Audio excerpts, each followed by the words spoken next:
नमस्कार दोस्तों। पढ़ छत्तीसगढ़ क्लासेस में आप सभी का एक बार फिर से बहुत बहुत स्वागत है। दोस्तों, सब ऑडिटर अर्थात उप अंकेक्षक जिसका एग्जाम का डेट है 5 जुलाई 2026 को, और इस एग्जाम के लिए हम लोग आप लोगों को एमसीक्यू सीरीज प्रोवाइड करा रहे हैं। इस एमसीक्यू सीरीज में हम लोग इंडिया में जहां भी आपके सब ऑडिटर और ऑडिटर का एग्जाम हुए उनके प्रश्नों को यहाँ पर हम लोग डील कर रहे हैं। जो भी एग्जाम्स में आए हुए प्रश्न हैं वही यहाँ पर हम लोग करा रहे हैं। साथ ही आप लोगों को जो परीक्षा में आपके संभावित प्रश्न बन सकते हैं आपके उप अंकेक्षक एग्जाम के लिए, उसको भी यहाँ पर हम लोग डील कर रहे हैं। ठीक है, तो ये सभी जितने भी मैंने आपको क्लासेस प्रोवाइड करा है दोस्तों, 16 क्लासेस इससे पहले मैंने दे चुका है। ये आज का जो है ये क्लास नंबर 17 है। इससे पहले मैं आप लोगों को 16 क्लासेस और दिया हूँ। 16 क्लासेस में आपका हर क्लासेस में 50 क्वेश्चंस दिए हैं दोस्तों, तो 16 पंचे होता है 80, मतलब 800 क्वेश्चंस हम लोगों ने डील कर चुके हैं। ठीक है, आपका क्वेश्चन पेपर 100 क्वेश्चन होगा, 100 मार्क्स का होगा। मैं यहाँ पर आप लोगों को 1000 प्रश्न से अधिक प्रश्नों को यहाँ पे प्रैक्टिस सेशन करा रहा हूँ, ताकि आपके एग्जाम में प्रश्न फंस जाए, या आपके यहाँ पे मैं कॉन्सेप्ट भी क्लियर कराते चल रहा हूँ, ताकि वो क्वेश्चंस कहीं ना कहीं इनडायरेक्टली भी पूछे तो आप लोगों से बनते चले। ठीक है, तो जो लोग भी यहाँ पर हमसे भी जुड़ रहे हैं पहली बार, वो क्लास नंबर 1 से पढ़ें, और जिन्होंने पढ़ा है दोस्तों वो रिवीजन भी करते चले। रिवीजन के पॉइंट ऑफ व्यू से मैं बात करूंगा, काफ़ी लोगों ने हम जितने भी सेशंस कराए हैं उसका पीडीएफ भी प्रोवाइड करा रहे हैं। पीडीएफ 99 रुपीज़ का है दोस्तों। जो लोग भी बाय करना चाहते हैं, मल्टीपल टाइम रिवीजन करना चाहते हैं, कम समय में रिवीजन करना चाहते हैं, तो हमारे जितने भी सेशंस, जितने भी क्लासेस हमने कराया है दोस्तों, उस सभी को आप लोगों को 99 रुपीज़ में प्रोवाइड कराया जा रहा है पीडीएफ के तौर पर। जिन्हें भी पीडीएफ प्राप्त करना है वो हमारे व्हाट्सएप नंबर पे मैसेज करके पीडीएफ प्राप्त कर सकते हैं दोस्तों। 8962530503 ये व्हाट्सएप नंबर है हमारा, और इस व्हाट्सएप नंबर पर आप लोग मैसेज कर देंगे कि आपको पीडीएफ चाहिए करके।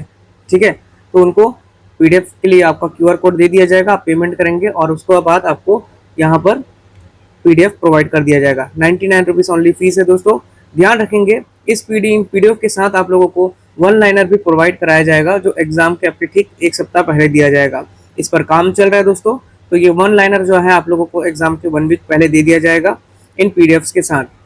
साथ ही एग्जाम के कुछ दिन पहले मेरा प्रयास है आप लोगों के लिए मॉक पेपर तैयार कर रहा हूँ मैं दोस्तों, ताकि एक दो मॉक पेपर आप लोग हमारे इस यूट्यूब चैनल के माध्यम से, हमारे वीडियो के माध्यम से आप लोग लगाते चलें।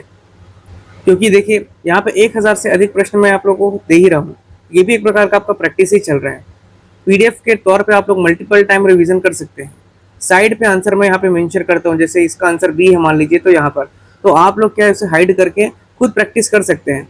ठीक है, तो जो भी लोग पीडीएफ लेना चाहते हैं ले सकते हैं, अन्यथा आप लोग क्या है मल्टीपल टाइम्स वीडियो के माध्यम से रिविजन भी कर सकते हैं, जो कि थोड़ा टाइम टेकिंग है, बट वो भी सही है दोस्तों, क्योंकि मैं उसमें आपको डिटेलिंग के साथ बताते चल रहा हूँ। और जिनको कम समय में अधिक तैयारी करनी है, या जिनके पास समय ही कम बचा है, वो पीडीएफ लेकर के अपनी तैयारी बेहतर कर सकते हैं।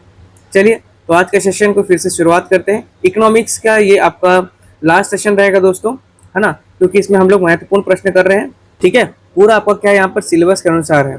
इकोनॉमिक्स का इस सेक्शन कंप्लीट होते ही साथ मैं आप लोगों के लिए मिक्सअप वाले क्वेश्चन लेके आऊँगा, जिसमें हम लोग अकाउंटिंग भी करेंगे, ऑडिटिंग भी करेंगे, इकोनॉमिक्स भी करेंगे, मैनेजमेंट भी करेंगे। ठीक है, क्योंकि परीक्षा में आपका पैटर्न कुछ ऐसे ही रहेगा। 35 क्वेश्चन आपका ऑडिटिंग का, अकाउंटिंग का 35, 15 मैनेजमेंट का और 15 इकोनॉमिक्स का, 100 प्रश्न रहेंगे। तो उसके हिसाब से हम लोग 4-5 प्रैक्टिस सेशन भी करेंगे। जितना मेरा प्रयास है, जितना जल्दी हो सकता है आप लोगों को 20 पीडीएफ प्रोवाइड करा दूँ। 20 पीडीएफ के बाद मैं आपको ये शफलिंग वाले जो सिलेबस के अनुसार है, जो कंप्लीट आपका फुल लेंथ, उसका मैं मॉक टेस्ट कराऊंगा दोस्तों। तो 20 आपके पीडीएफ मुझे आप लोगों को देना है एटलीस्ट, तो 20 क्लासेस मैं आपको यहाँ पर दूंगा, और उसके उपरांत मैं आप लोगों को मॉक पेपर यहाँ पे कराऊंगा। ठीक है, आप लोग खुद लगाते जाइएगा जैसे मैं आपको प्रश्न बताते जाऊंगा। तो चलिए शुरुआत करते हैं दोस्तों आज के पहले प्रश्न के साथ। यहाँ पर आज का पहला प्रश्न है, समष्टि अर्थशास्त्र अर्थात मैक्रो इकोनॉमिक्स। समष्टि अर्थशास्त्र मतलब कि मैक्रो इकोनॉमिक्स का मुख्य संबंध किससे है? व्यक्तिगत फर्मों के व्यवहार से, अर्थशास्त्र के कुल योग जैसे कि आपके रोजगार, मुद्रास्फीति और राष्ट्रीय आय, इससे, या फिर किसी विशिष्ट वस्तु की कीमत निर्धारण से, या उपभोक्ता की व्यक्तिगत पसंद से। समष्टि अर्थशास्त्र, देखिए समष्टि अर्थशास्त्र क्या है आपका? ये अर्थशास्त्र पूरी अर्थव्यवस्था के स्तर पर आर्थिक समस्याओं का अध्ययन करता है। ठीक है, समष्टि अर्थशास्त्र जो है आपका, वो पूरी अर्थव्यवस्था के आधार पर ही उसके आर्थिक समस्याओं का अध्ययन करता है। जैसे आपका राष्ट्रीय आय, कुल रोजगार, या राजकोषीय नीति। ठीक है, व्यक्तिगत इकाइयां सूक्ष्म अर्थशास्त्र का हिस्सा होती हैं। ठीक है, तो इसका आंसर क्या होगा? ऑप्शन नंबर बी, मतलब कि अर्थव्यवस्था के कुल योग, जैसे कुल रोजगार, मुद्रास्फीति और राष्ट्रीय आय। चलिए नेक्स्ट क्वेश्चन है, निम्नलिखित में से कौन सा व्यावसायिक अर्थशास्त्र मैनेजरियल इकोनॉमिक्स का मुख्य उद्देश्य है पूछ रहा है। ठीक है, केवल सामाजिक कल्याण को अधिकतम करना, व्यावसायिक निर्णय लेने में आर्थिक सिद्धांतों का अनुप्रयोग करना, सरकार के कर राजस्व को बढ़ाना, पूरी तरह से अमूर्त आर्थिक सिद्धांतों का निर्माण करना। कौन सा एक व्यावसायिक अर्थशास्त्र का उद्देश्य है, मैनेजरियल इकोनॉमिक्स का उद्देश्य है? तो इसका उत्तर है सही ऑप्शन नंबर बी दोस्तों।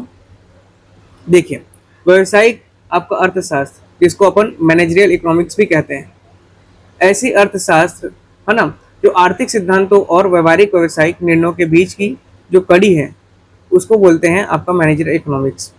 मैनेजरियल इकोनॉमिक्स व्यावसायिक अर्थशास्त्र ऐसी अर्थशास्त्र है जो आर्थिक सिद्धांतों और आपके व्यवहारिक व्यावसायिक निर्णयों के बीच की एक मुख्य रूप से कड़ी है जो जोड़ती है उसको। ये प्रबंधकों को साधनों के सही क्या करते हैं, आवंटन में मदद भी करते हैं। ऑप्शन नंबर बी, व्यावसायिक निर्णय में आर्थिक सिद्धांतों का इसका उपयोग करना सही है। नेक्स्ट है, यदि अन्य बातें समान रहे और किसी वस्तु की कीमत बढ़ने पर उसकी मांग मात्रा में कमी आए। अन्य बातें समान रहे बोल रहा है, और किसी वस्तु की जो कीमत है ना, वो बढ़ने पर उसकी मांग की मात्रा में कमी आ रही है, तो इस मांग के नियम के अनुसार इसे क्या कहा जाता है? मांग का विस्तार, मांग का संकुचन, मांग की वृद्धि या मांग में कमी।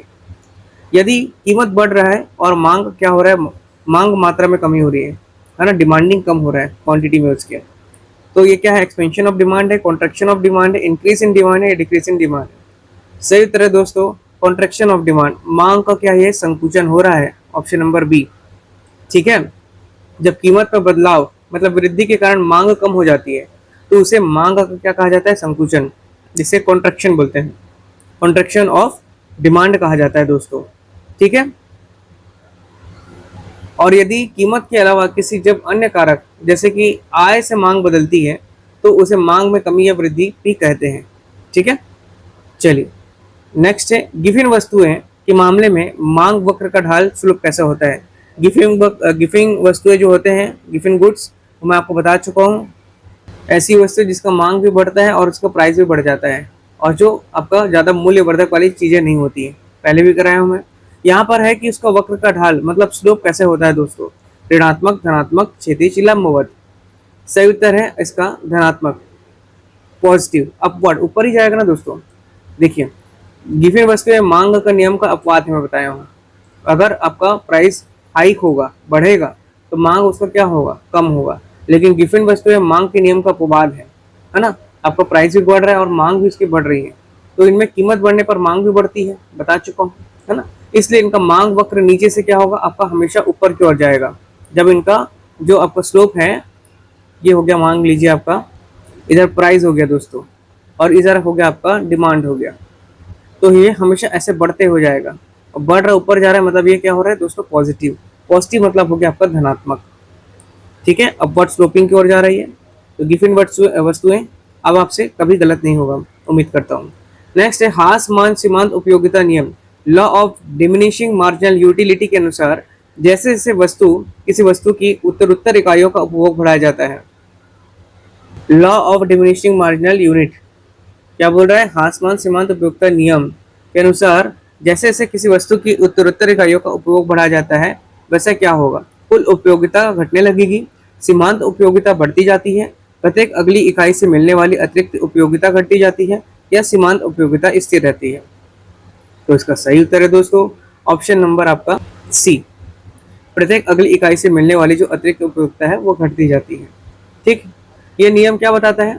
जैसे जैसे उपभोक्ता किसी वस्तु का अधिक उपयोग करता है ना, ये नियम जो है law of diminishing marginal utility के अनुसार, हासमान सीमांत उपयोगिता नियम के अनुसार, जब उपभोक्ता किसी वस्तु का अधिक उपभोग करता है, वैसे वैसे हर अतिरिक्त इकाई से मिलने वाली जो आपकी संतुष्टि है, मतलब सीमांत उपयोगिता है, वो कम हो जाती है। ठीक है, चलिए नेक्स्ट है, उपभोक्ता अधिशेष, कंज्यूमर सरप्लस की अवधारणा का वैज्ञानिक प्रतिपादन मुख्य रूप से किसके द्वारा किया गया था? उपभोक्ता अधिशेष अर्थात कंज्यूमर सरप्लस, इसकी अवधारणा का वैज्ञानिक प्रतिपादन मुख्य रूप से किसने दिया था? Adam Smith, Alfred Marshall, J R. Hicks या डेविड रिकार्डो? सही उत्तर है दोस्तों इसका answer option number B, Alfred Marshall. ठीक है, अल्फ्रेड मार्शल ने अपनी पुस्तक प्रिंसिपल्स ऑफ इकोनॉमिक्स, इनकी किताब थी इनकी, अल्फ्रेड ऑफ मार्शल की प्रिंसिपल ऑफ इकोनॉमिक्स। ठीक है, और इस किताब में इन्होंने उपभोक्ता अधिशेष अर्थात कंज्यूमर सरप्लस की वैज्ञानिक व्याख्या की थी। ठीक है, वैज्ञानिक व्याख्या की थी इसमें, और इसमें क्या बताया था, जो कीमत हम देने को तैयार हैं और जो हम वास्तव में देते हैं उसमें बहुत अंतर होता है। ठीक है, तो यही आपका क्या हो गया, उपभोक्ता अधिशेष। इसकी अवधारणा किसने दिया आपको, अल्फ्रेड मार्शल ने दिया, इसे याद रखेंगे दोस्तों। अगला प्रश्न देखते हैं, एक सामान्य उदासीनता वक्र इंडिफरेंस कर्व, एक सामान्य उदासीनता कर्व जो इंडिफरेंस कर्व होता है, इसका मूल बिंदु ओरिजिन की ओर कैसे होता है, नतोदर अर्थात कॉनकेव, उन्नतोदर उत्तल अर्थात कॉन्वेक्स, एक सीधी रेखा स्ट्रेट लाइन, या लंबवत वर्टिकल। प्रश्न, एक सामान्य उदासीनता वक्र इंडिफरेंस कर्व का बिंदु जो ओरिजिन होता है वो कैसे होगा। ठीक है, तो इसका सही उत्तर है दोस्तों ऑप्शन नंबर बी, उन्नतोदर उत्तल अर्थात कॉन्वेक्स। घटती हुई सीमांत प्रतिस्थापना, घटती हुई सीमांत प्रतिस्थापना दर एमआरएस के कारण जो आपका उदासीनता वक्र होता है, जो कर्व होता है इंडिफरेंस कर्व, है ना, वो जो आपका वक्र मूल बिंदु की ओर क्या होगा, वह उत्तल होगा, जिसको उन्नतोदर अर्थात कॉन्वेक्स भी कहा जाता है। एक समान उदासीनता वक्र इंडिफरेंस कर्व का मूल बिंदु हमेशा कैसे होगा, आपका उत्तल अर्थात उन्नतोदर कॉन्वेक्स होगा। ठीक है, नेक्स्ट क्वेश्चन है, यदि किसी वस्तु की कीमत में बहुत अधिक परिवर्तन होने पर भी उसकी मांग मात्रा में कोई परिवर्तन नहीं होता, यदि किसी वस्तु की बहुत अधिक परिवर्तन हुआ या बढ़ गया उसका रेट, पर भी उसकी मांग मात्रा में कोई परिवर्तन नहीं होता, या मांग की जो लोच है, कीमत की लोच है जो, ऐसी मांग को क्या कहा जाता है, वो अगर जीरो रहे मांग की कीमत का लोच, पूर्णतः लोचदार मांग perfectly elasticity demand, elastic demand, पूर्णतः बेलोचदार मांग परफेक्टली इनइलास्टिक डिमांड, इकाई लोचदार मांग यूनिटरी इलास्टिक डिमांड, या अत्यधिक लोचदार मांग हाईली इलास्टिक डिमांड। तो इसका सही उत्तर है दोस्तों आपका ऑप्शन नंबर बी, पूर्णतः बेलोचदार मांग परफेक्टली इलास्टिक डिमांड।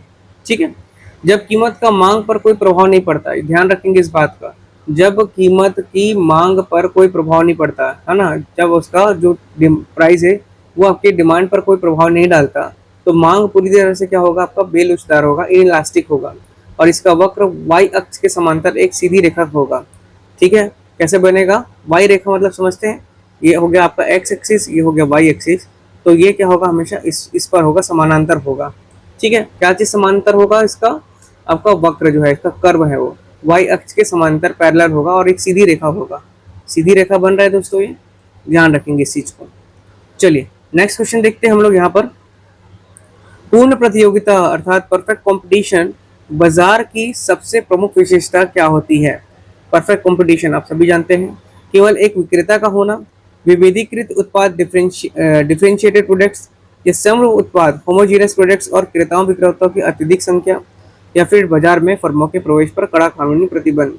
सही उत्तर क्या होगा दोस्तों इसका, ऑप्शन नंबर सी होना चाहिए, है ना। समरूप उत्पाद आपका सेम प्रकार का है उत्पाद प्रोडक्शन, जो भी आइटम आप सेल कर रहे हैं, और क्रेता विक्रेताओं की अत्यधिक संख्या है, आपके खरीदार भी बहुत नहीं है और आपके लेनदार भी उतने ही ज्यादा है।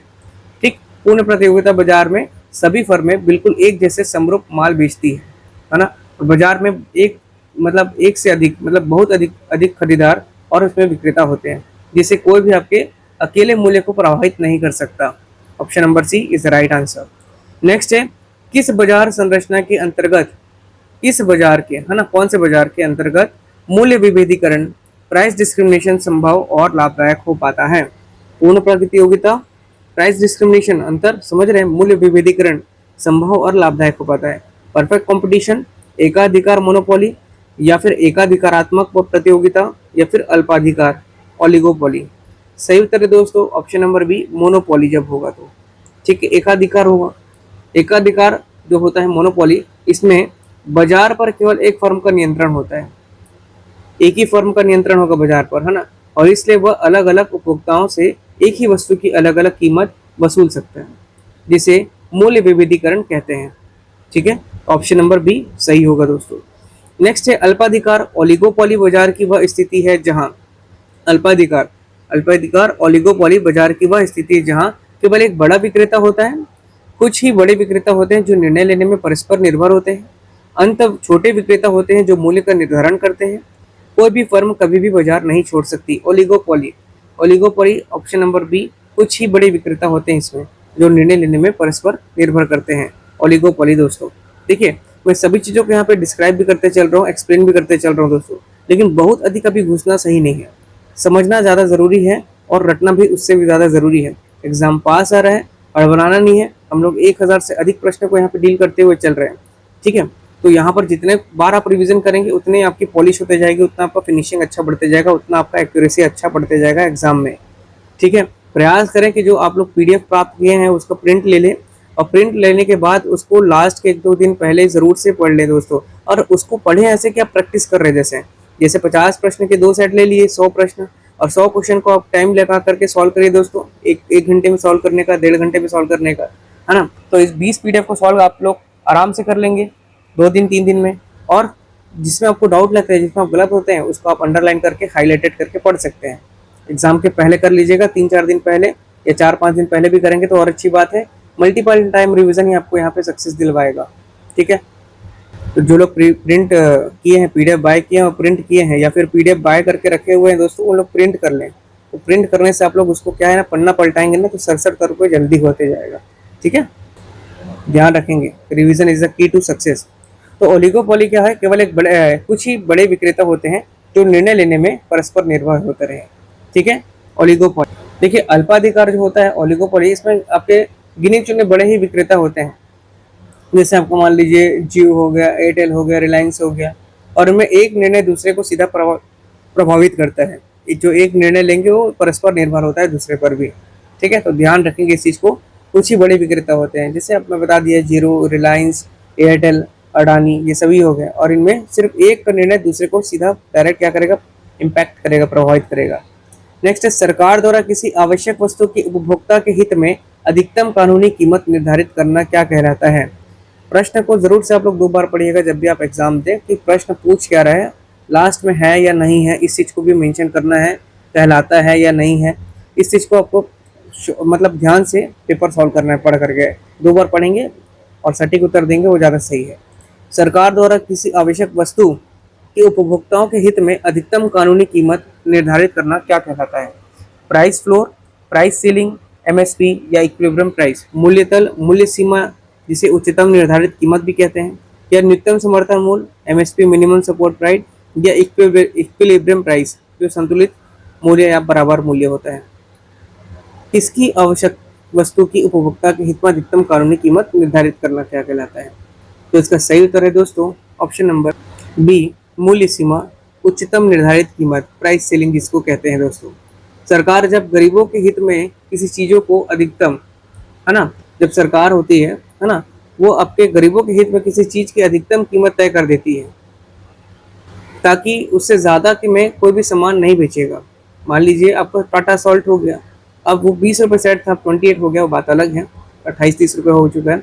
तो इससे क्या है ना, आपका जो नमक की एक निर्धारित कीमत कर दी है कि 10 रुपये या 5 रुपये जो भी है, उससे ज़्यादा की सीमा पे उसको नहीं बेचेगा, तो उसे मूल्य सीमा क्या कहते हैं, प्राइस सीलिंग कहते हैं। जैसे आपका राशन हो गया या दवाई की कोई कीमत हो गया, फिक्स वैल्यू कर देता है। जैसे आपका पेट्रोल ही हो गया, है ना, 103 रुपये या 102 रुपये समथिंग चल रहा है दोस्तों, तो इससे अबाव में नहीं बेचेंगे ये लोग, इसके नियर अबाउट ही होगा। और ये स्टेट पे वेरी करता है ना, वैल्यू एडेड टैक्स जो भी लगते हैं वहाँ पे उसके हिसाब से होते हैं। लेकिन जो बाकी अन्य खाद्यान्न सामान हो गए या और कुछ चीज़ें हो गई, तो उस पर एक क्या है, फिक्स प्राइस सीलिंग कर देंगे, ठीक है। तो प्रश्न समझे, आवश्यक वस्तु की उपभोक्ता के हित में अधिकतम कानूनी कीमत क्या हो रहा है यहाँ पर, प्राइस सीलिंग की बात हो रहा है, ठीक है। चलिए नेक्स्ट क्वेश्चन है, छत्तीसगढ़ का आर्थिक सर्वेक्षण, इकोनॉमिक सर्वे ऑफ छत्तीसगढ़ राज्य सरकार के किस विभाग के द्वारा प्रतिवर्ष जारी किया जाता है। भारतीय रिजर्व बैंक, आर्थिक एवं सांख्यिकी संचालनालय, छत्तीसगढ़ लोक सेवा आयोग या वाणिज्य कर विभाग। सही उत्तर है दोस्तों ऑप्शन नंबर इसका बी, आर्थिक एवं सांख्यिकी संचालनालय, directorate of economics and statistics, option number B, ठीक है। छत्तीसगढ़ का जो आपका आर्थिक सर्वेक्षण प्रतिवर्ष राज्य की योजना, उसके आर्थिक एवं सांख्यिकी विभाग के अंतर्गत आने वाले जो संचालनालय के द्वारा बजट सत्र से ठीक पहले प्रस्तुत किया गया था।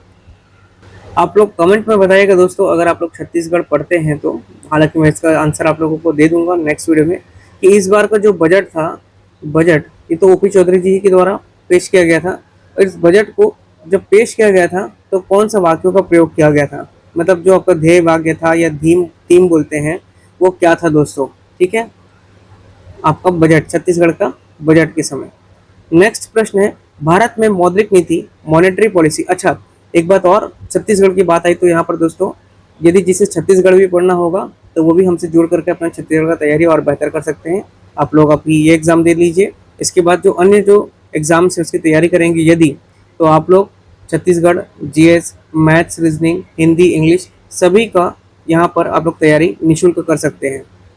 ठीक है, आप लोग जाके देख लीजिएगा प्लेलिस्ट में कि किस प्रकार से वहाँ पे पढ़ा रहा हूँ मैं, और कैसे आपको कंटेंट भी प्रोवाइड करा रहा हूँ दोस्तों। यदि अच्छा लगे तो लाइक ज़रूर से करें और शेयर भी करें दोस्तों।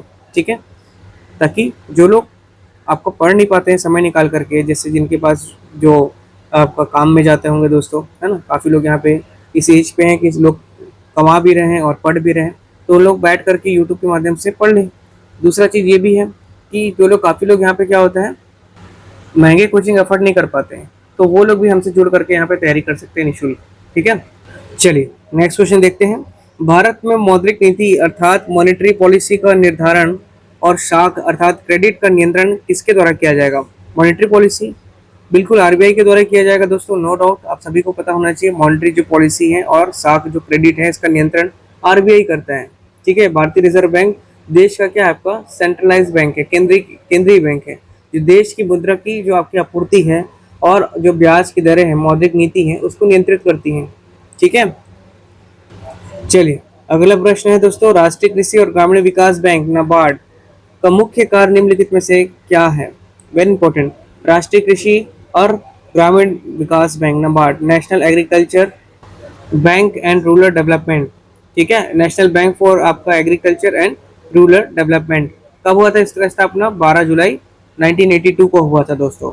ये क्या कार्य करता है इसका मुख्य रूप से, तो बड़े शहरी कॉर्पोरेटों घरानों को सीधे दीर्घकालिक ऋण देता है ये, जो बड़े शहरी जो कॉर्पोरेट्स हैं उनको सीधे आपके लॉन्ग टर्म का लोन देते हैं, या फिर कृषि कुटीर उद्योग या ग्रामीण विकास के लिए जो ऋण की सुविधा प्रदान करना व पुनर्वित्त अर्थात रीफाइनेंस देना, देश में डिजिटल करेंसी जारी करना, या फिर शेयर बाजार के सट्टेबाजी का विनिमय करना। सही उत्तर है दोस्तों नाबार्ड। देखिए नाबार्ड जो है आपका कृषि और कुटीर उद्योग, ऑप्शन नंबर बी, ग्रामीण विकास के लिए ऋण की सुविधा प्रदान करता है। नाम ही है national bank for agriculture rural and development. ठीक है, 12 जुलाई 1982 में इसका आपका स्थापना हुआ था, और ये कृषि और शहरी बैंकों को रीफाइनेंस, है ना, जिसको बोलते हैं अपन पुनर्वित्त प्रणालियों की देखरेख के लिए स्थापित किया गया था ग्रामीण क्षेत्रों के विकास के लिए। नेक्स्ट है, यदि दो वस्तुएं पूर्ण पूरक परफेक्ट कॉम्प्लीमेंट्स है तो उनके बीच जो उदासीनता का वक्र इनडिफरेंस जो कर्व होता है उसका कार्य कैसा होगा। यदि कोई दो वस्तुएं पूर्ण पूरक है, परफेक्ट क्या है, कॉम्प्लियंसेस है, कॉम्प्लीमेंट है, तो उनके बीच जो उदासीनता का वक्र होगा, इनडिफरेंस कर्व होगा, उसका कार्य कैसा होगा। एक ऋणात्मक ढाल वाली सीधी रेखा, मूल बिंदु के और उत्तल, अंग्रेजी के एल अक्षर के समान, या फिर क्षैतिज सीधी रेखा। परफेक्ट कॉम्प्लीमेंट की बात कर रहा है दोस्तों।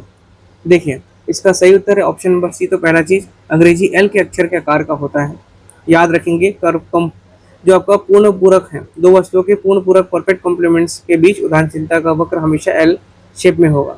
ठीक है, अब देखिए पूर्ण पूरक वस्तुएं कौन सी होती है, जैसे आपका दाएं पैर का जूता और बाएं पैर का जूता, ये दोनों क्या हो रहा है दोस्तों, है ना, ये क्या हो रहा है, लेफ्ट साइड का जूता और राइट पैर का जूता हमेशा एक निश्चित अनुपात में उपयोग किया जाएगा, इसलिए इनका जो आपका उदासीनता वक्र होगा वो एल आकार का होगा, याद रखेंगे इसको। Option number C is the right answer. Next है, मांग की आड़ी लोच क्रॉस इलास्टिसिटी ऑफ डिमांड का मान धनात्मक पॉजिटिव होता है यदि दो वस्तुएं परस्पर हो। मांग की जो आड़ी लोच होती है ना, लॉज क्रॉस इलास्टिसिटी ऑफ डिमांड का मान धनात्मक अर्थात पॉजिटिव होता है यदि वो वस्तुएं पूरक वस्तुएं कॉम्प्लीमेंट्री गुड्स हो, स्थानापन्न वस्तुएं सब्स्टिट्यूट गुड्स हो, असंबंधित वस्तुएं या फिर गिफिन वस्तुएं। क्रॉस इलास्टिसिटी ऑफ डिमांड, ठीक है, मांग की आड़ी लोच का मान धनात्मक पॉजिटिव होता है यदि दो वस्तुएं परस्पर होंगी, पूरक वस्तु होंगी या स्थानापन्न होंगी या असंबंधित वस्तु होंगी या फिर गिफिन वस्तु होंगी। इसका सही उत्तर है दोस्तों ऑप्शन नंबर बी, स्थानापन्न वस्तुएं। जो आपका स्थानापन्न वस्तु होती हैं जैसे कि आपका चाय और कॉफ़ी, है ना, स्थानापन्न वस्तुएं के मामले में जब मैं एग्जांपल बोल रहा हूँ जैसे चाय और कॉफ़ी, इसके मामले में जब चाय की कीमत होती है वो बढ़ती है तो लोग कॉफ़ी की मांग भी बढ़ा देते हैं। दोनों में सीधा क्या होगा, धनात्मक संबंध होगा दोस्तों। जब भी चाय का कीमत बढ़ेगा तो लोग क्या करते हैं, कॉफ़ी का भी कीमत बढ़ा देते हैं। जैसे एग्जांपल आप मान लीजिए सैमसंग का फ़ोन लेते हैं दोस्तों।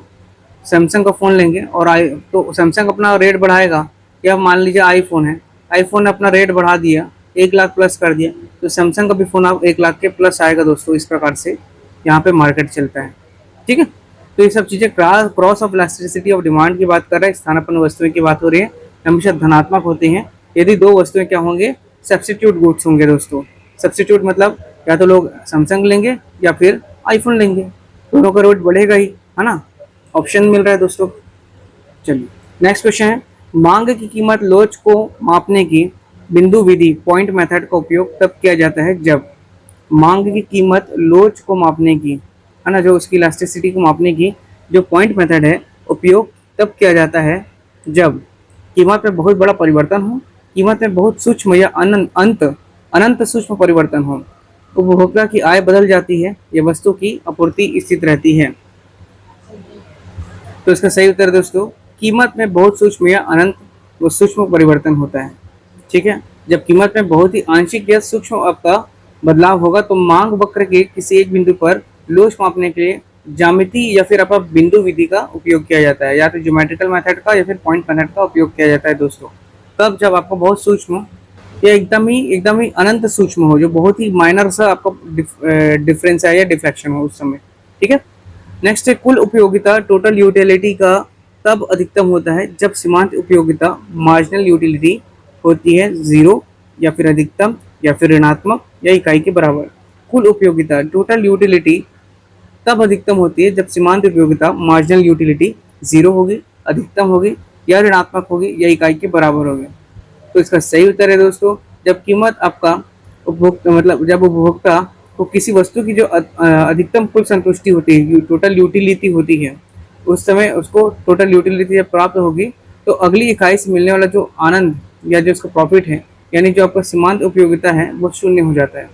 इसके बाद भी जो उपभोग करने का जो आपका सीमांत उपयोगिता है ऋणात्मक हो जाता है दोस्तों, ठीक है। तो इसका सही उत्तर होगा ऑप्शन नंबर ए, जीरो। टोटल यूटिलिटी तब अधिकतम होती है जब सीमांत उपयोगिता आपका जीरो होगा। एक बार फिर समझाता हूँ, जब आपका उपभोक्ता किसी वस्तु से अधिकतम कुल संतुष्टि उसको प्राप्त हो जाता है या मिल जाता है, तो जो अगली यूनिट है, मान लीजिए है ना, उपभोक्ता किसी वस्तु से आपका कुल संतुष्टि मिल रही है, किसी वस्तु मतलब समझ रहे हैं, किसी भी आपको मटेरियल की बात कर रहा हूँ, यहाँ पर उसकी अगली यूनिट जो अगली इकाई से मिलने वाला जो आपका प्रॉफिट है, उसी को अपन क्या बोल रहे हैं, सीमांत उपयोगिता, और वो भी क्या हो जाएगा, उसका जीरो हो जाएगा। इसके बाद भी उपभोक्ता कर आपका ऋणात्मक हो जाएगा। अगला प्रश्न है, निम्नलिखित में से कौन सा कारक मांग वक्र में विवर्तन या खिंचाव शिफ्ट इन डिमांड कर्व कारण बनता है, न कि उसी वक्र पर संचलन का। ऑप्शन है, वस्तु की स्वयं की कीमत में परिवर्तन, उपभोक्ता की आय में परिवर्तन, उत्पादन की तकनीक में सुधार या वस्तु की पूर्ति में कमी। तो इसका सही उत्तर है दोस्तों ऑप्शन नंबर बी, उपभोक्ता की आय में परिवर्तन, ठीक है। उपभोक्ता की आय में परिवर्तन, वस्तु की स्वयं की कीमत बदलने पर मांग वक्र पर ऊपर नीचे संचलन होता है, मतलब विस्तार होता है, संकुचन होता है उस समय, ठीक है, ठीक है। ऑप्शन नंबर बी इसका सही होगा। नेक्स्ट है, सम सीमांत उपयोगिता नियम, law of equi marginal utility को किस नाम से भी जाना जाता है। इंपॉर्टेंट क्वेश्चन है दोस्तों। सम सीमांत उपयोगिता नियम, law of equi marginal utility को किस नाम से भी जाना जाता है। गोसेन का प्रथम नियम, गोसेन का द्वितीय नियम, मांग का नियम या आपूर्ति का नियम, law of equi marginal utility. तो इसका सही उत्तर है दोस्तों ऑप्शन नंबर बी, गोसेन का द्वितीय नियम, ठीक है। गोसेन, एच गोसेन ने आपका उपभोक्ता व्यवहार के दो बुनियादी नियम दिए थे। इसमें आपका पहला नियम था, जो प्रथम नियम था, वो हासमान सीमांत उपयोगिता नियम था। पहला नियम कौन सा है आपका गोसेन का, हासमान, आपका जो आपका डिप्रिशिएशन है, तो सीमांत उपयोगिता नियम, हासमान सीमांत उपयोगिता नियम है और इसका प्रथम नियम। और द्वितीय नियम क्या है दोस्तों, सम सीमांत उपयोगिता नियम, जिसको बोलते हैं law of equi marginal utility. तो गोसेन का द्वितीय नियम आपका law of equi marginal utility है। जबकि अगर प्रश्न आ गया, मान लीजिए कि पहला नियम क्या होता है, तो मैं आपको बता दिया हूँ कि पहला नियम जो है आपका हासमान सीमांत उपयोगिता नियम। अगर पहला नियम की बात करता है तो आपको याद रखना है दोस्तों, हासमान सीमांत उपयोगिता नियम। ठीक है, हास्पेंसियम उपयोगिता नियम, ये इसका पहला है। लेकिन यहाँ पे प्रश्न किया है कि लॉ ऑफ इक्विलिब्रियम मार्जिनल, तो इसका आंसर है द्वितीय नियम, बी जो है आपका याद रखेंगे दोस्तों। नेक्स्ट प्रश्न देखते हैं यहाँ पर, विलासिता की वस्तुएं लग्जरी गुड्स के लिए मांग की आय लोच इनकम इलास्टिसिटी ऑफ डिमांड कैसी होती है। लग्जरी गुड्स के लिए जो आपकी विलासिता की वस्तुएं जिसको बोलते हैं लग्जरी गुड्स, इसके लिए मांग की एक जो आय लोच होती है, इनकम इलास्टिसिटी ऑफ डिमांड कैसी होती है। शून्य, इकाई से कम, इकाई से अधिक या ऋणात्मक। ऑप्शन है शून्य, इकाई से कम, इकाई से अधिक या ऋणात्मक। तो इसका सही उत्तर है दोस्तों, देखिए ऑप्शन नंबर सी इसका सही उत्तर है, पहला चीज। तो दूसरी चीज समझना है लग्जरी गुड्स को, मतलब आय बढ़ने पर जो विलासिता की वस्तु रहती है, जैसे महंगी कारें हो गया, आभूषण हो गया, आपका लग्जरी लाइफ है ना, तो इनकी मांग बहुत तेजी से बढ़ती है। आय बढ़ने पर जो विलासिता की वस्तुएं हैं, जैसे आप ही का जॉब लग जाएगा कल के डेट में, आपका सैलरी हो जाएगा 50-60 हज़ार रुपये, तो आप लोग भी बढ़िया बढ़िया अपना स्मार्ट वॉच लेंगे, महंगी कारें लेंगे, गोल्ड खरीदेंगे, जमीन खरीदेंगे। तो इस प्रकार से जो मांग बहुत तेजी से बढ़ने लगती है, इसलिए इनके आय लोच हमेशा इकाई से अधिक होता है। इसलिए याद रखना है इकाई से अधिक होगा दोस्तों, ग्रेटर देन 1। ठीक है, मांग के नियम के अपवादों में वेबलन प्रभाव, वेबलन इफेक्ट का संबंध किससे है। मांग के नियम के अपवादों में वेबलन प्रभाव का संबंध किससे है। अति आवश्यक खाद्यान्न वस्तुओं से, प्रतिष्ठा सूचक या दिखावे की वस्तुओं से, घटिया दर्जे के सामान से या तकनीकी वस्तुओं से। तो इसका सही उत्तर है दोस्तों ऑप्शन नंबर बी, प्रतिष्ठा सूचक या दिखावे की वस्तुओं से, प्रतिष्ठा सूचक या दिखावे की वस्तुओं से। देखिए जो आपका वेबलन ने बताया था, वेबलन जो आपका प्रभाव है, ये वेबलन का सिद्धांत है, तो उसमें बताया गया था कि कुछ लोग समाज में अपनी प्रतिष्ठा दिखाने के लिए महंगी चीज़ें खरीदते हैं और कीमत बढ़ने पर इनकी मांग भी बढ़ती है। जो मांग के नियम का क्या है, अपवाद है ना। जो लोग रिच हैं काफ़ी ज़्यादा, तो उन लोग क्या है, अभी जैसे 2 लाख रुपये भी आईफोन का हो जाएगा तो उन लोग क्या करेंगे, उसको खरीदेंगे जा करके। 1.5 लाख 2 लाख हो जाएगा तो भी इससे क्या हो रहा है, उसका मांग बढ़ते जा रहा है ना। अब लोगों ने उसको इतना ज़्यादा वो बना लिया है कि आईफोन होना ही चाहिए, आईफोन जिसके पास होगा वही क्या होगा उसमें, मतलब बड़ा व्यक्ति है, पैसे वाला है, शो ऑफ करने के लिए हो गया है ना। जबकि काम मोबाइल के उतना ही है, व्हाट्सअप चलाना हो गया, सोशल मीडिया ऐप चलाना है, यूट्यूब है, गूगल से जानकारी प्राप्त करना है और कॉल करना है, मैसेज करना है, ये आपके साधारण फ़ोन में भी हो सकता है। तो ज़बरदस्ती जैसे कि आपका सोने का रेट बढ़ रहा है, ज़मीन का रेट बढ़ रहा है, वैसे आपका आईफोन का भी रेट बढ़ते जा रहा है। जो चीज़ों को लोग ज़्यादा आकर्षित हो रहे हैं, खरीदते जा रहे हैं, वो महंगी होते जा रही है। इसीलिए आपके पास यदि पैसे हो, धन हो, तो उसको समझदारी से उसका उपयोग करें आप लोग। नेक्स्ट प्रश्न देखते हैं दोस्तों, यदि किसी वस्तु की मांग की कीमत लोच है, यदि किसी वस्तु की मांग जो की कीमत लोच है, तो कुल व्यय विधि, टोटल आउटले मेथड के अनुसार कीमत घटने पर कुल व्यय पर क्या प्रभाव पड़ेगा। यदि किसी वस्तु की मांग की कीमत लोच है ना, मांग की कीमत में लोच है और उसके कुल व्यय विधि, टोटल आउटलेट मेथड के अनुसार कीमत घटने पर कुल व्यय पर क्या प्रभाव पड़ेगा।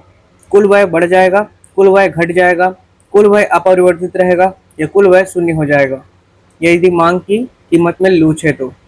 ऐसे में सही उत्तर होगा दोस्तों कुल व्यय अपरिवर्तित रहेगा, ऑप्शन नंबर सी सही है। ठीक है, ये आपका जो है ये मार्शल की कुल व्यय विधि के अनुसार यदि मांग की लोच इकाई के बराबर है, मांग की जो लोच है वो इकाई के अगर बराबर है, तो कीमत चाहे बढ़े या घटे, उपभोक्ता के द्वारा किया जाने वाला जो कुल खर्च हमेशा क्या रहेगा, स्थिर रहेगा, एज इट इज रहेगा। ठीक है, तो कुल व्यय क्या रहेगा, अपरिवर्तित रहेगा। नेक्स्ट है पूर्ण प्रतियोगिता, परफेक्ट कंपटीशन में दीर्घकाल, लॉन्ग रन में एक फर्म केवल कौन सा लाभ अर्जित कर सकती है। परफेक्ट कंपटीशन में, ठीक है, पूर्ण प्रतियोगिता में दीर्घकाल, लॉन्ग टर्म में या लॉन्ग रन में एक फर्म केवल कौन सा लाभ अर्जित कर सकती है। असामान्य लाभ, सुपर नॉर्मल प्रॉफिट, सामान्य लाभ, नॉर्मल प्रॉफिट, अत्यधिक हानि या फिर एकाधिकार लाभ। तो इसका सही उत्तर है दोस्तों ऑप्शन नंबर बी, सामान्य लाभ, नॉर्मल प्रॉफिट। देखिए पूर्ण प्रतियोगिता में दीर्घकाल में नई फर्मों के प्रवेश और जो पुरानी फर्म के बाहर जाने की स्वतंत्रता होती है। यदि असामान्य लाभ होगा तो नई फर्म आएंगी है ना, जिससे लाभ घट करके फिर से क्या हो जाएगा, सामान्य स्तर पर आ जाएगा। इसलिए क्या होगा, ऑप्शन नंबर बी सही होगा, सामान्य लाभ। नेक्स्ट है एकाधिकारात्मक प्रतियोगिता, मोनोपोलिस्टिक कंपटीशन की सबसे विशिष्ट पहचान क्या है। किसकी, मोनोपोलिस्टिक कंपटीशन, एकाधिकारात्मक प्रतियोगिता, मोनोपोलिस्टिक कंपटीशन की सबसे विशिष्ट पहचान क्या है? समरूप उत्पाद, विज्ञापन और विक्रय लागत, सेलिंग कॉस्ट तथा वस्तु विभेद, केवल दो ही फर्में होना चाहिए, या फिर कीमत नेतृत्व होना चाहिए, प्राइस लीडरशिप होना चाहिए। एकाधिरात्मक प्रतियोगिता, मोनोपोलिस्टिक कंपटीशन, इसकी विशिष्ट पहचान क्या होगी दोस्तों? तो इसकी विशिष्ट पहचान होगी आपका विज्ञापन और विक्रय लागतें तथा वस्तु विभेद, ऑप्शन नंबर बी। ठीक है, ऑप्शन नंबर बी इसका सही है। एकाधिकारात्मक प्रतियोगिता, जैसे कि आपका क्या हो गया, मान लो टूथपेस्ट हो गया, है ना, या साबुन हो गया, उसका बाजार, ऐसे वस्तुओं में एक जैसी दिखती है आपको, है ना, पर उनमें थोड़ा क्या होता है, अंतर भी होता है, जैसे ब्रांड का नाम हो गया, क्वालिटी हो गया। और इसके लिए फर्में जो होती हैं भारी विज्ञापन करती हैं, एडवर्टाइजमेंट बहुत ज़्यादा करती हैं। क्यों करती है? विशिष्ट पहचान के लिए कर रही है यहाँ पे, है ना। चलिए नेक्स्ट क्वेश्चन देखते हैं। विकुंचित मांग वक्र, किंक डिमांड कर्व की अवधारणा किस बाजार संरचना की अनिश्चितता और कीमत स्थिरता, प्राइस रिजिडिटी को समझाने के लिए उपयोग किया जाता है? विकुंचित मांग वक्र, किंग डिमांड कर्व, ठीक है, इसकी अवधारणा किस बाजार संरचना की अनिश्चितता और कीमत स्थिरता, प्राइस रिजिडिटी को समझाने के लिए उपयोग किया जाता है? एकाधिकार, पूर्ण प्रतियोगिता, अल्पाधिकार, या फिर आपका द्वैधाधिकार, ड्यूओपोली। सही उत्तर है दोस्तों ऑप्शन नंबर सी, आपका अल्पाधिकार, ओलिगोपोली। ठीक है, अल्पाधिकार जो ओलिगोपोली है, ऐसे बाजार में कीमतें आसानी से नहीं बदलती, प्राइस उसका क्या रहता है, रिजिडिटी रहता है। अर्थशास्त्री जो आपके स्वीजी देते हैं, उन्होंने इसे समझाने के लिए मोड़े हो या आपका विकुंचित किंग मांग वक्र का सिद्धांत दिया था। तो याद रखेंगे, किंग मांग जो वक्र है आपका, विकुंचित मांग वक्र है, उसका सिद्धांत देने वाले कौन व्यक्ति था? तो याद रखेंगे, उनका नाम था आपका पॉल स्वीजी। पॉल स्वीजी ने ये आपका विकुंचित मांग वक्र की अवधारणा प्रस्तुत की थी, किंग डिमांड वक्र। ठीक है, नेक्स्ट है एकाधिकार मोनोपोली के अंतर्गत फर्म का मांग वक्र और सीमांत आगमन वक्र के बीच क्या संबंध होता है? एकाधिकार के अंतर्गत फर्म का मांग वक्र एआर कर्व और सीमांत आगमन वक्र एमआर कर्व के बीच क्या संबंध होता है? एआर जो वक्र होता है एमआर वक्र के नीचे होता है, एमआर वक्र एआर वक्र के नीचे से गिरता है। दोनों वक्र एक्स अक्ष के समानांतर होते हैं, या दोनों वक्र एक दूसरे को काटते नहीं और ऊपर की ओर जाते हैं। देखिए इसका सही उत्तर है दोस्तों, एमआर जो वक्र होता है एआर वक्र के नीचे तेजी से गिरता है, ऑप्शन नंबर बी सही है। एकाधिकार में अधिक माल बेचने के लिए जो आपकी कीमत घटानी पड़ती है ना। मोनोपोली में क्या करना पड़ता है दोस्तों, अधिक माल बेचना है यदि किसी को, तो इसमें क्या करेगा, वो कीमत को घटा देगा, और इसलिए जो आपका औसत आगमन है जिसको एआर बोलते हैं वो नीचे गिरता है, और जो सीमांत आगमन है एमआर, सीमांत आगम एमआर, उससे भी दोगुना तेजी से वो क्या होता है, नीचे गिरता है। ठीक है, वो भी 2 टाइम्स तेजी से नीचे गिरेगा। तो एमआर वक्र एआर वक्र के नीचे तेजी से गिरता है, सही उत्तर है मोनोपोली के कॉन्सेप्ट में। नेक्स्ट है अल्पाधिकार में जब कुछ फर्म मिलकर के एक औपचारिक समझौता करती हैं और उत्पादन व कीमत तय करती हैं तो उसे क्या कहा जाता है ना। आपका अल्पाधिकार ओलिगोपोली में जब कुछ फर्म मिल करके एक औपचारिक समझौता करती हैं और उत्पादन व कीमत तय करती है तो उसे क्या कहा जाता है? गैर कपटपूर्ण अल्पाधिकार, कपटपूर्ण या गठबंधन अल्पाधिकार, या पूर्ण प्रतियोगिता, या स्वतंत्र एकाधिकार। सही उत्तर है दोस्तों ऑप्शन नंबर बी, कपटपूर्ण या आपका गठबंधन अल्पाधिकार। ठीक है, जब अल्पाधिकार जो होता है ओलिगोपोली, इसमें फर्म आपस में जो आपका प्रतियोगिता खत्म करने के लिए गुप्त या खुला समझौता कर लेते हैं तो उसे सांठगांठ या आपका कपटपूर्ण अल्पाधिकार कहते हैं। जैसे कि आप तेल उत्पादक देशों का समूह समझ सकते हैं, है ना, जो आपका OPEC है, उन लोग क्या करते हैं, एक आपका सांठगांठ बना लेते हैं और एक रेट रख देते हैं, है ना। 100 रुपये के आसपास पेट्रोल का कीमत 100-102 रुपये। तो तेल उत्पादक वाले देश जो होते हैं 70 रुपीज़ 60 रुपीज़ जो भी उसका प्राइस है वो रख देते हैं, और कंट्री उसको फिर टैक्स वगैरह लगा करके 100 रुपये कीमत रख दी है। अभी वर्तमान में आप सभी जानते हैं पेट्रोल डीजल का रेट बढ़ता ही जा रहा है।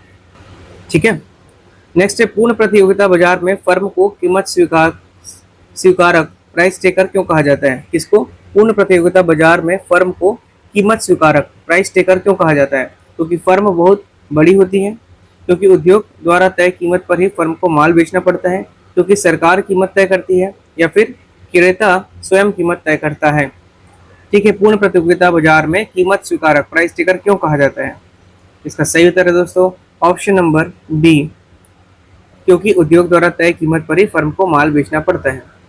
पूर्ण प्रतियोगिता में इतनी अधिक फर्म होते हैं, है ना। परफेक्ट कंपटीशन आप भी जानते हैं कि बहुत सारे कंपनीज होते हैं, बहुत सारे फर्म्स होते हैं, है ना। इसमें कोई एक आपका पर्टिकुलरली फर्म मूल्य नहीं बदल सकती। कोई एक पर्टिकुलरली जो आपकी कंपनी है या जो फर्म है वो मूल्य नहीं बदल सकती। बाजार की मांग और जो उसकी आपूर्ति है उसकी शक्तियों द्वारा ही जो उद्योग मूल्य तय करता है, फर्म को उसी पर माल बेचना पड़ता है। चलिए अगला प्रश्न है, शट डाउन बिंदु। शट डाउन जो पॉइंट होता है वह स्थिति है जहां फर्म अपनी किस लागत को भी पूरा करने में असमर्थ हो जाता है।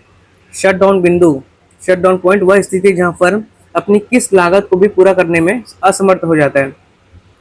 कुल स्थिर लागत, टोटल फिक्स कॉस्ट, औसत परिवर्तनशील लागत एवरेज वेरिएबल कॉस्ट, दीर्घकालीन औसत लागत या फिर आपका विज्ञापन लागत। सही उत्तर है दोस्तों ऑप्शन नंबर बी, अल्प जो आपको औसत परिवर्तनशील लागत एवरेज वेरिएबल कॉस्ट। देखिए अल्पकाल में यदि फर्म को उसकी औसत परिवर्तनशील लागत नहीं मिल पा रही हो तो उसे उत्पादन तुरंत क्या करना चाहिए, बंद कर देना चाहिए, है ना, शट डाउन कर देना चाहिए। क्योंकि चालू रखने पर स्थिर लागत के साथ साथ क्या होगा, परिवर्तनशील लागत का भी नुकसान होगा। इसलिए आपका आपका शट डाउन बिंदु पर फर्म अपनी किस लागत को भी पूरा करने में असमर्थ हो जाता है, जब औसत परिवर्तनशील लागत भी उसको प्राप्त नहीं होती, अर्थात औसत परिवर्तनशील लागत का भी नुकसान हो रहा है उसको। ठीक है, नेक्स्ट है एकाधिकार बाजार में जब एकाधिकारी अलग अलग बाजारों में मांग की लोच के आधार पर अलग अलग कीमतें वसूलता है तो इसे मार्शल के अनुसार कौन सा मूल्य विभेदीकरण कहते हैं। एकाधिकारक बाजार में जब एकाधिकारी अलग अलग बाजारों की मांग की लोच के आधार पर अलग अलग कीमतें वसूलता है तो मार्शल के अनुसार कौन सा मूल्य विभेदीकरण कहते हैं। प्रथम श्रेणी का मूल्य विभेदीकरण, द्वितीय श्रेणी का मूल्य विभेदीकरण, तृतीय श्रेणी का या फिर चतुर्थ श्रेणी का मूल्य विभेदीकरण। सही उत्तर दोस्तों तृतीय श्रेणी का मूल्य विभेदीकरण, ऑप्शन नंबर सी। देखिए मार्शल के वर्गीकरण के अनुसार जो उपभोक्ता हो, है ना, उपभोक्ताओं को उनके समूह या अलग अलग बाजारों, जैसे आपका घरेलू बनाम विदेशी बाजार हो गया, ऐसे में बांट करके अलग मूल्य लेना चाहिए। इसे तृतीय श्रेणी का मूल्य विभेदीकरण कहते हैं। याद रखिएगा इसको, अलग अलग बाजारों में बांट करके अलग मूल्य लेना तृतीय श्रेणी का मूल्य विभेदीकरण के अंतर्गत आता है मार्शल के अनुसार। चलिए अगला प्रश्न है, एकाधिकारात्मक प्रतियोगिता मोनोपोलिस्टिक कंपटीशन सिद्धांत का प्रतिपादन सर्वप्रथम किसने किया था। E.H. Chamberlin, Shrimati John Robinson, Paul Sweezy या अल्फ्रेड मार्शल। सही उत्तर है दोस्तों option number A, E.H. Chamberlin, option number A. ठीक है, ये कौन थे आपके चैम्बरलिन, अमेरिकी अर्थशास्त्री एडवर्ड आपका चैम्बरलिन। इन्होंने पुस्तक अपनी एक लिखी थी the theory of monopolistic competition. Monopolistic competition को याद रखना है कि आपका चैम्बरलिन जी, और इस बुक में इन्होंने बाजार रूप का विस्तृत किया था। बाजार किस प्रकार से काम करता है, किस प्रकार से चलता है, उसका उन्होंने विस्तृत वर्णन किया था मोनोपोलिस्टिक कंपटीशन में। नेक्स्ट है, सरकार द्वारा घोषित न्यूनतम समर्थन मूल्य मिनिमम सपोर्ट प्राइस आर्थिक दृष्टिकोण से किसका एक उदाहरण है। प्राइस सेलिंग का, मूल्य की सीमा का, मूल्य का तय का, बाजार संतुलन का या प्रत्यक्ष कर का। सही उत्तर है दोस्तों मूल्य तय करते हैं, है ना, ग्राउंड जो आपका प्राइस का फ्लोर है उसके अनुसार होता है ये चीज़ें। जब सरकार किसी वस्तु जैसे आपका गेहूं हो गया, धान हो गया, मक्का हो गया, इन चीज़ों का कीमत को बाजार, है ना, संतुलन स्तर से ऊपर एक न्यूनतम स्तर पर बांध लेती है। जब सरकार किसी वस्तु की कीमत को बाजार संतुलन स्तर के ऊपर से एक न्यूनतम स्तर तक बांध लेती है ताकि किसानों को उससे नुकसान ना हो, है ना, नुकसान ना हो मतलब उनको एक्चुअल उसका कम से कम इतना प्राइस तो मिले ही। जैसे आप लोग अभी कमेंट में बताएंगे कि छत्तीसगढ़ सरकार अभी धान कितने रुपए में खरीद रही है दोस्तों, वो जो खरीद रही है ना धान, वही आपका मिनिमम सपोर्ट प्राइस है। ठीक है, इसमें आपका जो बोनस राशि भी जुड़ा रहता है इनडायरेक्टली, है ना।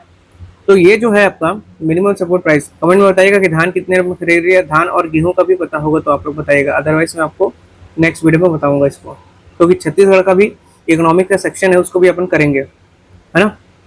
तो भाई किसानों को नुकसान ना हो तो उसे क्या बोल रहे हैं, मूल्य तल, प्राइस फ्लोर कहा जाता है। मतलब एक मिनिमम सपोर्ट प्राइस है ये, ग्राउंड फ्लोर पे समझ लीजिए, मतलब निचले स्तर पर इस रेट से नीचे दिया ही नहीं जाएगा। जैसे मान लीजिए आपका 10,000 रुपये है कोई सा कीमत, इससे आपका मिनिमम इतना प्राइस पे खरीदेगी सरकार, इससे अधिक भी खरीद सकती है लेकिन इस प्राइस पर वो खरीदेगी है, बाध्य है।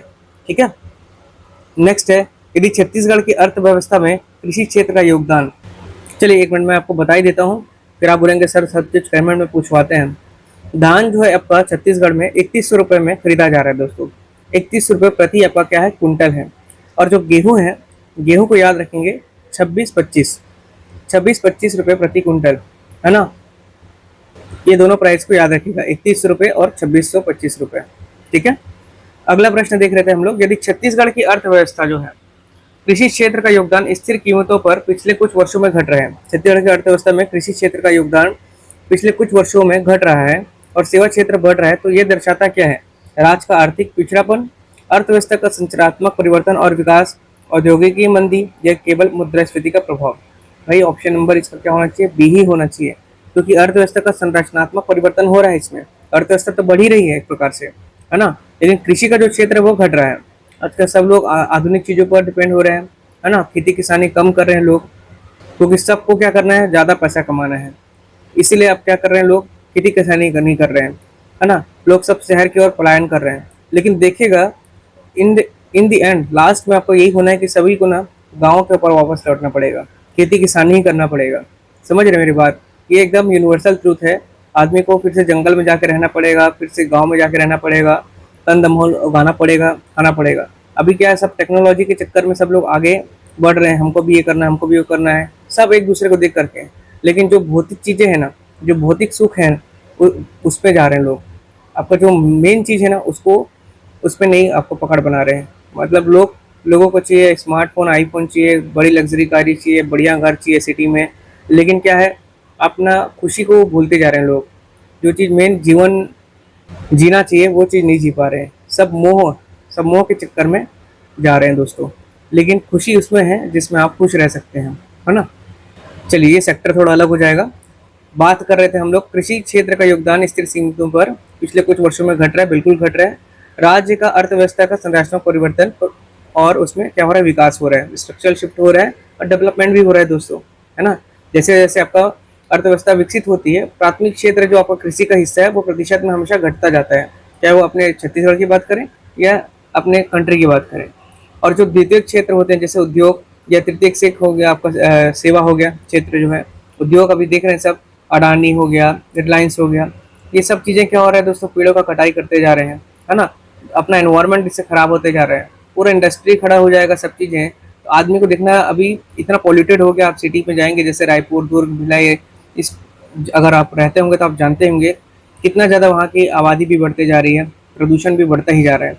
देखना इतना परेशानी होगा स्वास्थ्य में। जब स्वास्थ्य ये सही नहीं रहेगा और आदमी खुश नहीं रहेगा तो क्या मतलब का? क्षण भर का आपको सुख मिलने के चक्कर में बहुत चीज़ें बर्बाद होती जा रही हैं अभी वर्तमान में। तो इसलिए आप लोग से भी रिक्वेस्ट है, यदि आप लोग पॉसिबल हो दोस्तों तो इस बरसात ज़रूर से 2-4 पेड़ लगाइएगा। पेड़ लगाओ और अपनी पृथ्वी बचाओ दोस्तों। और कोशिश करिएगा कि आप अपने एक आध दो मित्रों को भी या आपके जो रिलेटिव्स हैं उनको भी बोले कि चलो भाई 2 पेड़ आप भी लगाइए। ठीक है, पेड़ लगाना ज़रूरी है दोस्तों। और दूसरा, आपको पानी बचाना भी बहुत ज़रूरी है।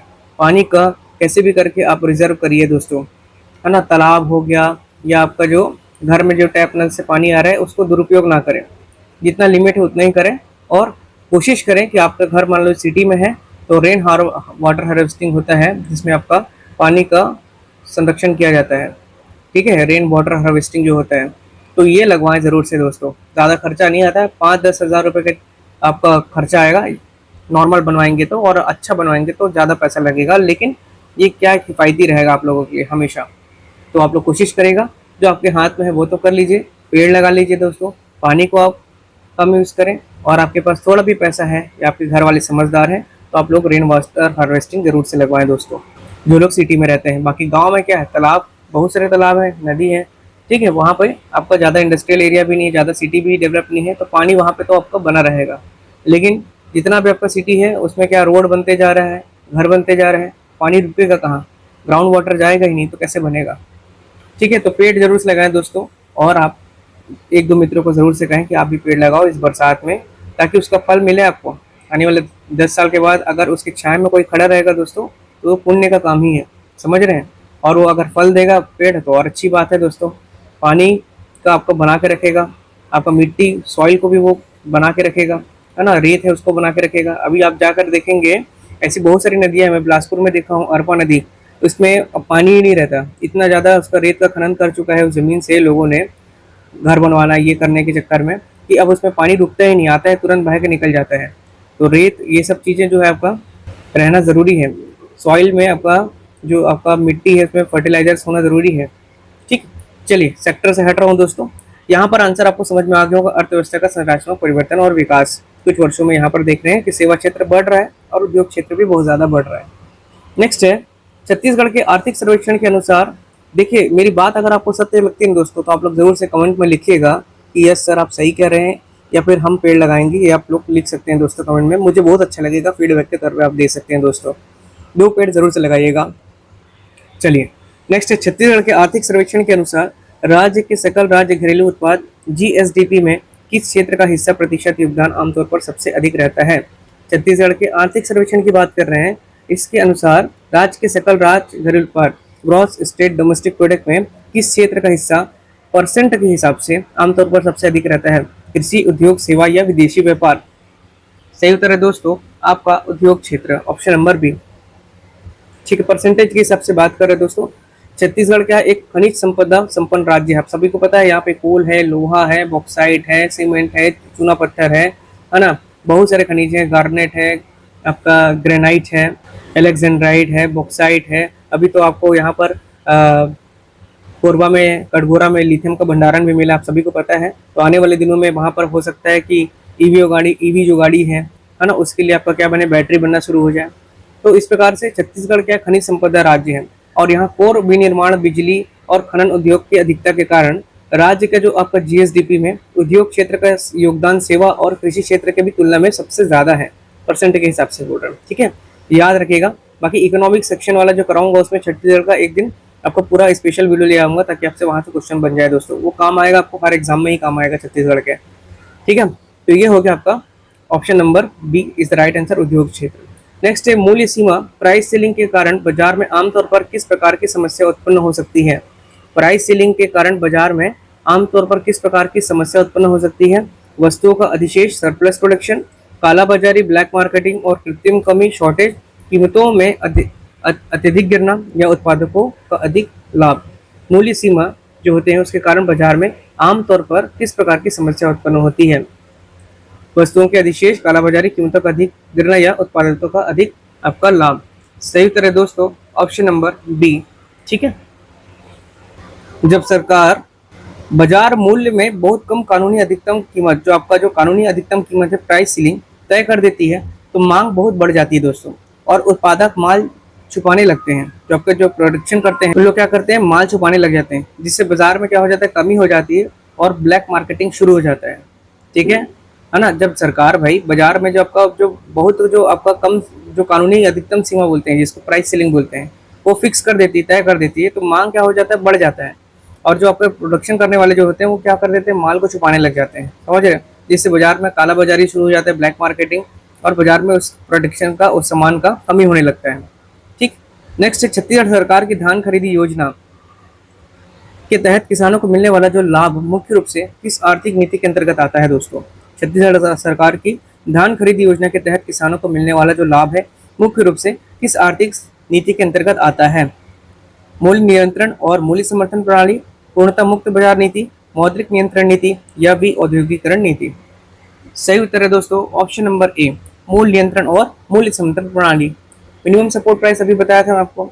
धान खरीदी योजना के माध्यम से राज्य के जो किसान होते हैं, है ना, उनकी उपज का सही मूल्य दिलाने के लिए आपका न्यूनतम समर्थन मूल्य, मिनिमम सपोर्ट प्राइस और बोनस भी दिया जाता है, जो मूल्य समर्थन प्रणाली का क्या है, हिस्सा है दोस्तों। नेक्स्ट है छत्तीसगढ़ सरकार की अर्थव्यवस्था की प्रकृति मुख्य रूप से किस प्रकार की मानी जाती है। छत्तीसगढ़ सरकार की जो अर्थव्यवस्था है, इसकी प्रकृति जो नेचर है वो किस प्रकार का माना जाता है। केवल सेवा उन्मुख, खनिज और कृषि प्रधान अर्थव्यवस्था, पूर्णतः तकनीकी और डिजिटल अर्थव्यवस्था, या आत्मनिर्भर विनिर्माण रहित अर्थव्यवस्था। सही उत्तर है दोस्तों, मुख्य रूप से देखा जाए तो खनिज और कृषि प्रधान अर्थव्यवस्था है छत्तीसगढ़ में, ऑप्शन नंबर बी सही है। छत्तीसगढ़ देखिए अर्थव्यवस्था को खनिज समृद्ध, जैसे आपका धान का कटोरा होने के साथ साथ आपका कोयला, लोहा, बॉक्साइट, इसकी प्रचुरता है यहाँ पर, है ना। यहाँ पर इनकी अवेलेबिलिटी बहुत ज़्यादा है, तो इसलिए अर्थव्यवस्था के रूप में इसे वर्गीकृत किया जा सकता है, किसको, खनिज और कृषि प्रधान अर्थव्यवस्था। ऐसा नहीं है कि सेवा यहाँ नहीं है, सेवा क्षेत्र भी है, लेकिन मुख्य रूप से देखा जाए तो आपका कृषि और खनिज ही प्रधान राज्य है छत्तीसगढ़। नेक्स्ट है मूल्य तल, प्राइस फ्लोर। प्राइस फ्लोर का मुख्य उद्देश्य निम्नलिखित में से किसकी रक्षा करना होता है।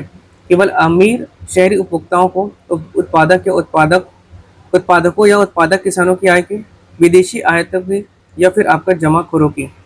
सही उत्तर है दोस्तों ऑप्शन नंबर बी। ठीक है, उत्पादक या उत्पादक किसानों की आय। ठीक है, देखिए मूल्य तल जो होता है आपका न्यूनतम मूल्य से कहते हैं, है ना, ये सुनिश्चित करता है कि बाजार में अत्यधिक आपूर्ति होने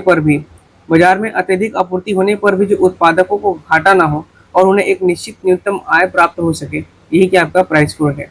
ठीक है, याद रखिएगा। नेक्स्ट है भारतीय रिजर्व बैंक आरबीआई द्वारा जब नकद आरक्षित अनुपात, कैश रिजर्व रेशियो, ये सब पढ़ाया हो, सीआरआर, आपका repo rate, reverse repo rate, आप लोग पिछली क्लासेस नहीं पढ़े होंगे तो क्लास नंबर 1 से जरूर से रिवीजन कर लीजिएगा दोस्तों, अगर कंफ्यूजन हो रहा होगा तो, या जो लोग पीडीएफ खरीदना चाहते हैं, प्रिंट करके पढ़ना चाहते हैं, वो भी आप लोग कर सकते हैं दोस्तों।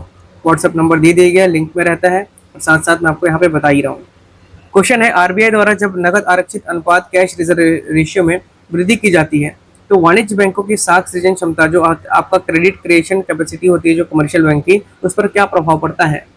साख सृजन क्षमता बढ़ जाती है, साख सृजन क्षमता घट जाती है, कोई प्रभाव नहीं पड़ता, या साख सृजन क्षमता अनंत हो जाती है? अनंत तो कभी होगी और प्रभाव नहीं पड़ेगा, ऐसा हो नहीं सकता। ऑप्शन नंबर बी इसका सही है, साख सृजन क्षमता जो है घट जाती है। कैश रिजर्व रेशियो, जिसको हम बोलते हैं नगद आरक्षित अनुपात, वह नकद का हिस्सा है जो बैंकों को क्या करता है, अनिवार्य रूप से आरबीआई के पास पैसा रखना पड़ता है। बैंक क्या करते हैं, अनिवार्य रूप से आरबीआई के पास रखवाती है ना। और जब आरबीआई इसे बढ़ाता है तो बैंकों के पास जनता को लोन देने के लिए कम नगद बचती है ना। नगद क्या होगा, अगर कम बचेगी, कम नगद बचती है, जिससे उनकी जो आपकी साख सृजन क्षमता है वो क्या हो जाती है, घट जाती है। अब भाई बैंक अपना पैसा आरबीआई के पास जमा कर रहे हैं तो उनके पास कमी है, तो लोन भी क्या देगा, कम देगा लोगों को, जिससे क्या हो जाएगा, उनका कम नगद बचती है, और जिससे उनकी साख सृजन क्षमता भी क्या हो रही है, क्रेडिट क्रिएशन कैपेसिटी भी क्या हो रहा है, कम हो रहा है दोस्तों। ऑप्शन नंबर बी सही है। अगला प्रश्न देखते हैं, कार बैंकिंग सिस्टम, जिसको बोलते हैं core banking system, core banking system CBS में कोर का पूर्ण फुल फॉर्म क्या है, पूर्ण रूप क्या है दोस्तों? Centralize online real time exchange, customers online regional economy, computerize office real time involvement, या कॉमन ऑनलाइन रूरल एक्सटेंशन? देखिए ऑप्शन नंबर ए इसका सही है, centralize online real time exchange. CORE का अर्थ है centralize online real time exchange.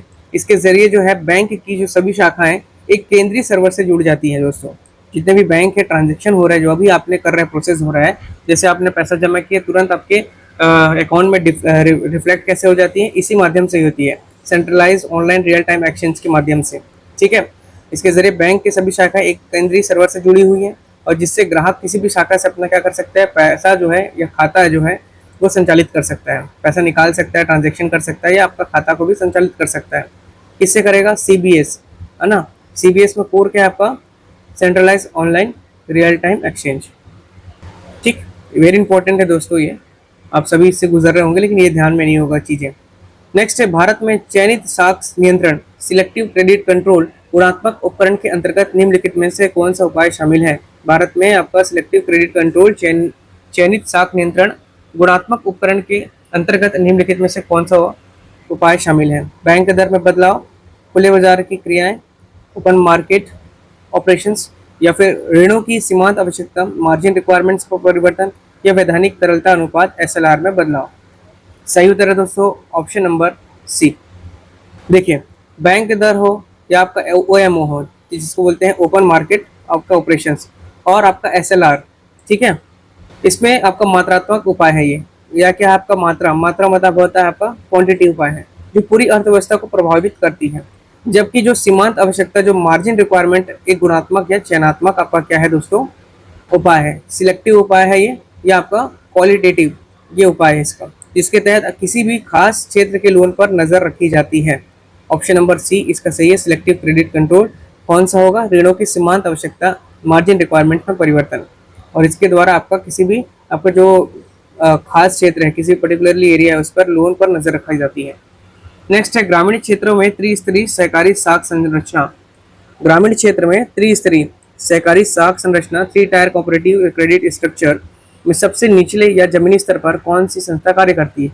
Apex bank, ठीक है, डीसीसीबी मतलब जिला केंद्रीय सहकारी बैंक, या प्राथमिक कृषि साख समिति पीएसीएस, या नाबार्ड? देखिए नाबार्ड तो आएगा नहीं, आपको कैंसिल आउट करना आना चाहिए दोस्तों, ठीक है। और दूसरा कोऑपरेटिव बैंक क्या है, अपेक्स बैंक एक कोऑपरेटिव बैंक है दोस्तों, तो ये भी नहीं होगा। ग्रामीण क्षेत्र की बात करें तो यहाँ पर सोचने वाली बात है, तो भारत में जो आपका ग्रामीण सहकारी साख संरचना 3 स्तर पर काम करती है, इसको समझना है। एक तो हो गया राज्य स्तर पर, जो स्टेट स्तर पर हो गया मैं आपको बता दिया कौन सा, अपेक्स बैंक। ठीक है, राज्य स्तर पर आपका हो गया अपेक्स बैंक। जिला स्तर पर देखेंगे तो ये आपका जो डिस्ट्रिक्ट होता है, जिला स्तर पर ये आपका डिस्ट्रिक्ट सेंट्रल कोऑपरेटिव बैंक हो गया, ये हो गया। तीसरा जो होता है दोस्तों वो है आपका गांव के स्तर पर, जिसको बोलते हैं रूरल, जो आपका जो पैक्स है, पैक्स मतलब कि प्राथमिक प्राइमरी एग्रीकल्चर जो कमिटी आपका जो ब्रांचेस है उसकी बात कर रहे हैं। ठीक है, पैक्स हो गया, तो पैक्स इसका सही उत्तर होगा ऑप्शन नंबर सी, पहला चीज तो। और ये किस पे काम कर रहा है आपका, प्राइमरी एग्रीकल्चर एरिया। ठीक है, प्राइमरी एग्रीकल्चर एरिया मतलब ग्रामीण सहकारी संरचना तीन स्तर पर काम कर रही है, एक राज्य, जिला और तीसरा हो गया गांव के स्तर पर। इसमें गांव स्तर पर जो है वो प्राथमिक कृषि साख समिति है और ऑप्शन नंबर सी इसका सही है दोस्तों। ठीक है, सबसे बोल रहा है जमीनी स्तर, तो जमीनी स्तर पर क्या आएगा आपका, प्राथमिक कृषि साख समिति। तो उसके बाद आपका जिला आएगा, जिला के बाद आपका राज्य आएगा, फिर राज्य के बाद आपका क्या होता है, वो केंद्र स्तर पर केंद्रीय होता है। डिजिटल बैंकिंग में संदर्भ में IMPS का पूर्ण रूप क्या है, जो तुरंत फंड ट्रांसफर की सुविधा देता है। IMPS immediate payment service, internet bank money payment system, instant mobile payment source या इंटरनल मनी प्रोसेसिंग सिस्टम। देखिए IMPS का फुल फॉर्म क्या होता है, immediate payment service, option number ए सही होगा। और ये एक national payment corporation of India NPCI द्वारा प्रबंधित एक अंतर बैंक इलेक्ट्रॉनिक फंड ट्रांसफर सेवा है। ठीक है ना, inter bank electronic fund transfer service है। किसके द्वारा संचालित किया गया है, ये किसके द्वारा बनाया गया है, NPCI। NPCI क्या है दोस्तों, national payment corporation of India. ठीक है, NPCI, इसमें आपका इमीडिएट पेमेंट सर्विस IMPS। ठीक है, चलिए नेक्स्ट है कमर्शियल अर्थात वाणिज्य बैंक अपनी अल्पकालिक नगदी आवश्यकताओं को पूरा करने के लिए जिस दर पर रिजर्व बैंक से ऋण लेता है उसे क्या कहते हैं, ये भी बता चुका हूँ।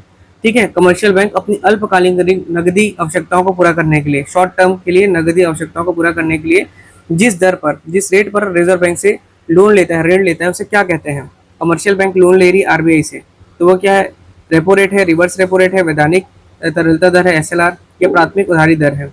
देखिए प्राथमिक उधारी दर और SLR तो है नहीं दोस्तों, है ना, इसका सही उत्तर है repo rate, option number B. ठीक है, रेपो रेट जो होता है वो ब्याज दर जिस पर, है ना, जो आपका केंद्रीय बैंक है, मतलब देश का जो RBI है ना, वो वाणिज्य बैंकों का क्या करता है, उनकी अल्पकालिक जरूरतों के लिए सरकारी प्रतिभूतियों के बदले क्या करता है, ऋण देता है। तो बैंक RBI अगर लोन देगा किसको, कमर्शियल बैंक को, तो वो रेपो रेट लगाएगा। ठीक है, ठीक है, सब बता चुका हूँ आपको पहले के वीडियो में, नहीं देखा होगा आपने तो प्लीज क्लास नंबर 1 से पढ़ लीजिएगा दोस्तों।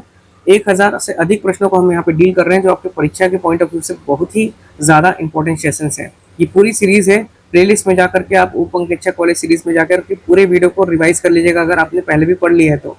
ठीक है, और जो लोग प्रिंट आउट करके PDF बाय करके प्रिंट आउट करके पढ़ रहे हैं वो और अच्छी बात है, उनके पास समय बच रहा है तो और भी अधिक क्वेश्चंस लगा सकते हैं। चलिए, भारत में माइक्रो एटीएम और आधार सक्षम भुगतान प्रणाली AEPS में मुख्य रूप से किस क्षेत्र में बैंकिंग की सुलभ बनाया गया है।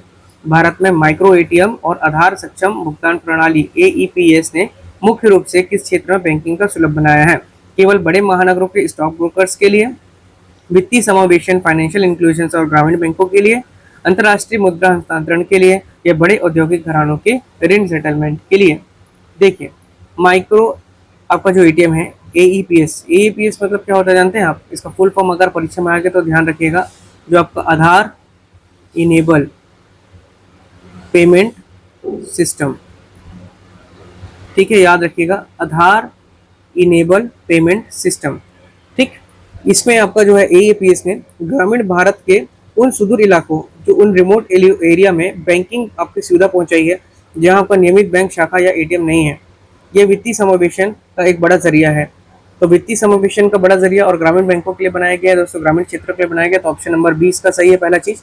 और याद रखेंगे AEPS का फुल फॉर्म होता है आधार इनेबल पेमेंट सिस्टम, मतलब आधार कार्ड के माध्यम से आपका पैसा निकलता है। आप देखे जाएंगे चॉइस सेंटर में बोलता है आपका आधार नंबर बताइए, आप फिर अंगूठा लगाते हैं, फिर आपका OTP आता हुआ और उसके बाद आपको पैसा दे दिया जाता है। ये आजकल चॉइस सेंटर्स में ऐसा प्रोसेस किया गया दोस्तों।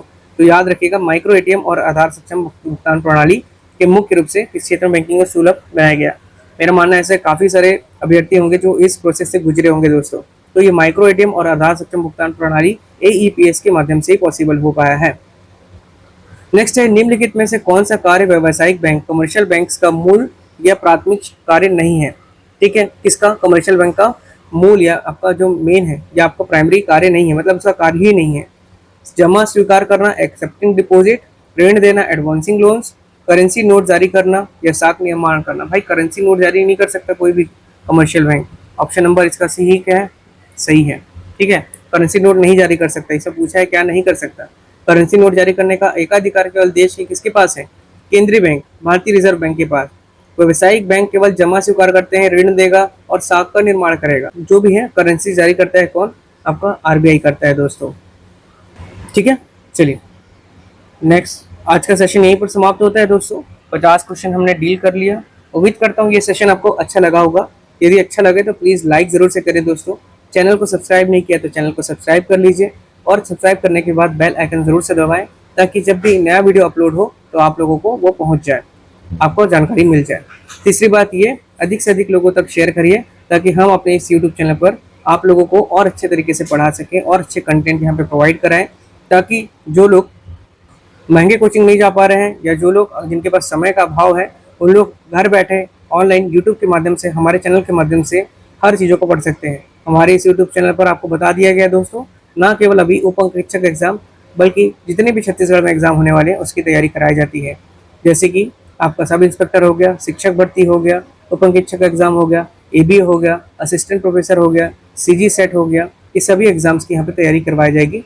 ठीक है, व्यापम और पीएससी को मुख्य रूप से यहाँ पर पॉइंट ऑफ किया जाता है दोस्तों। इसमें हम लोग जीएस पढ़ते हैं, मैथ्स पढ़ते हैं, छत्तीसगढ़ पढ़ते हैं, सीडीपी पढ़ते हैं, हिंदी, इंग्लिश, कंप्यूटर, सभी जो आपके सामान्य सिलेबस है उसको यहाँ पर कराया जा रहा है, वो भी निःशुल्क, थ्योरी प्लस एमसीक्यू के माध्यम से विद प्योर एक्सप्लेनेशन। ठीक है, एकदम ऑथेंटिक जानकारी हम यहाँ पर आपको देने का पूरा प्रयास करते हैं दोस्तों। ठीक है, तो चैनल पर बने रहें। अगला वीडियो आप लोगों के लिए आज ही फिर से मैं अपलोड कर दूंगा दोस्तों, जिसमें हम लोग इकोनॉमिक्स का सेक्शन और देख लेंगे। ये आपका जो शफलिंग करके क्वेश्चंस बना दिया जाएगा। ठीक है, जिसमें अकाउंटिंग भी रहेगा, ऑडिटिंग भी रहेगा, आपका इकोनॉमिक्स भी रहेगा, मैनेजमेंट भी रहेगा। ठीक है, तो चलिए, जिन्होंने नहीं पढ़ा है प्लीज़ पूरे सेशन को, पूरे सीरीज़ को पढ़ लीजिएगा प्लेलिस्ट में जा करके। और जो लोग पीडीएफ को बाय करना चाहते हैं दोस्तों, उनको मैं एक बार फिर से बता देता हूँ, वो 8962530503 पर मैसेज करके 99 रुपीज़ पे करके पीडीएफ खरीद सकते हैं दोस्तों, और प्रिंट आउट करके पढ़ाई कर सकते हैं। और अंत में एक महत्वपूर्ण जानकारी एक बार फिर से दूंगा दोस्तों। जानकारी नहीं, आप लोगों से ये रिक्वेस्ट है कि अब बरसात आ रही है तो आप लोग भी एक पेड़ ज़रूर से लगाएं दोस्तों। एक नहीं बल्कि 2 लगाएं, और 2 व्यक्ति को ज़रूर से इसकी जानकारी दें कि आप भी लगाओ भाई पेड़। ठीक है, इसमें कोई खर्चा नहीं है, आपका थोड़ा सा सहयोग चाहिए दोस्तों। ठीक है, और पानी को बचाएं आप लोग अधिक से अधिक, बस यही रिक्वेस्ट है दोस्तों। इसको आप लोग फॉलो करेंगे प्लीज़, आप लोग के पास थोड़ा समय निकाल करके। चलिए मिलते हैं अगले वीडियो में। Thank you. जय हिंद, जय भारत, जय छत्तीसगढ़।